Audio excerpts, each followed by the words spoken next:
निफाड सहकारी चीनी मिल निसाका को बेचने और करोड़ों की संपत्ति हड़पने की साजिश रचे जाने के आरोप पर आज प्रवेश द्वार पर आयोजित विरोध सभा में सर्वदलीय पदाधिकारियों, कार्यकर्ताओं, सदस्यों और कार्यकर्ताओं ने जोरदार एल्गर के नारे लगाए। बैठक को सहज प्रतिक्रिया मिली और जिला बैंक और सरकार को जगाने के लिए अगले हफ्ते निफाड तहसील और प्रांतीय कार्यालयों पर एक विशाल मार्च निकालने का फैसला किया गया। बैठक में नारे गूंज रहे थे, निफाड मिल की बिक्री रद्द करो, निफाड चीनी हमारा हक है, किसी और का नहीं, कबाड़ विक्रेताओं पर मुकदमा दर्ज करो, विधानसभा सदस्यों और कार्यकर्ताओं की एकता कायम रहे। ऐसे गगनचुंबी नारों से माहौल गूंज उठा। पूर्व विधायक अनिल कदम ने बैठक में भाग लेते हुए आश्वासन दिया कि मैं सत्ता के बल पर निसाका को बेचने की साजिश को नाकाम कर दूंगा। मैं सदस्यों और कार्यकर्ताओं की लड़ाई में पूरी तरह से उनके साथ हूँ।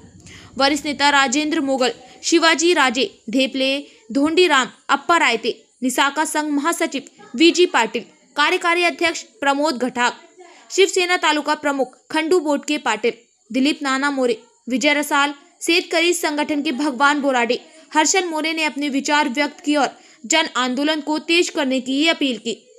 इस संघर्ष बैठक में अगले सप्ताह प्रांतीय कार्यालय पर होने वाले महापड़ाव की रूपरेखा स्पष्ट की गई और संकेत मिल रहे हैं कि निसाका बचाव की लड़ाई और भी तेज होती जा रही है। मग त्याला गेलाय झालं, पण त्याला मी म्हटलं बाबा आता हा लोकांच्या जीवन मरणाचा आणि अंतिम टप्प्याचा प्रश्न आहे।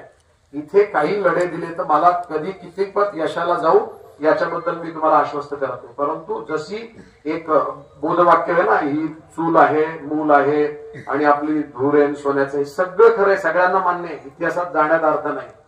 पण आता हे सर्व्हायव्हल ठेवण्याच्यासाठी आपण सगळेजण एकत्रित याच्या संदर्भात आलेच आहे। तर लढा देण्यासाठी कामगारांनी जो इनिशिएटिव्ह घेतला की हा कारखाना, ते नवीन बिवेन त्याचे तत्व सांगितलं, मी एका मिनिटात सांगू शकतो कसं चालू, पण चालू करण्याचाच हेतू नाहीये असं त्याच्यामधनं आता जाणवायला लागलं।